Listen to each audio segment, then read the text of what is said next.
নমস্কার, নির্ভীক সংবাদ চ্যানেলে আপনাদের স্বাগত জানাই। আরজিকর হাসপাতালে বর্বরোচিত ধর্ষণ ও খুনের ঘটনার পর চাপে পড়ে অনিচ্ছুকদের লক্ষ্মীর ভাণ্ডার ফেরত নেওয়ার ব্যবস্থা করার দাবি জানালেন তৃণমূলের এই মুখপাত্র কুণাল ঘোষ।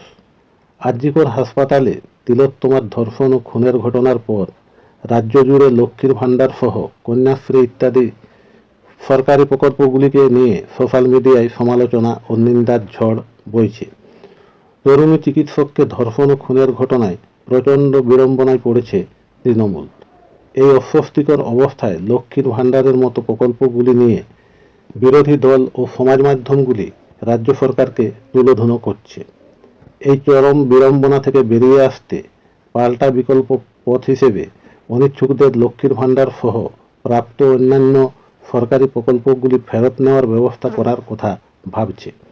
গতকাল দলের মুখপাত্র কুণাল ঘোষ তার এক্স হ্যান্ডেলে উল্লেখ করেছেন, দুয়ারে সরকার শিবিরে কাউন্টার খুলে যারা লক্ষ্মীর ভাণ্ডারের মতো অনুদান প্রকল্পের আওতায় থাকতে চান না তাদের জন্য ফেরত দেওয়ার ফর্মের ব্যবস্থা করুক রাজ্য সরকার। তৃণমূল দাবি করেছে, গ্রাম এলাকায় লক্ষ্মীর ভাণ্ডার প্রকল্পের প্রভাব লক্ষ্য করা গেছে লোকসভা নির্বাচনে, যা নিয়ে বাম বিজেপি নেতারা চিন্তিত। তৃণমূলের দাবি, মমতার মহিলা শক্তিকে দ্বিখণ্ডিত করতেই সোশ্যাল মিডিয়ায় লক্ষ্মীর ভাণ্ডার বর্জনের ডাক দেওয়া হচ্ছে।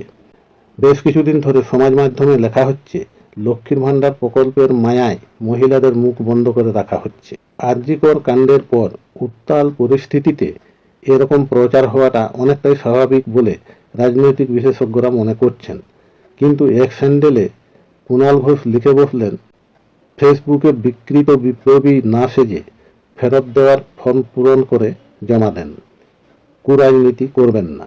কুণালের এই বক্তব্যকে অসহনশীল ও দাম্ভিকতা বলেও মনে করা হচ্ছে। রাজ্যের এই চরম অস্বস্তির সময় যা কাম্য নয়। নমস্কার।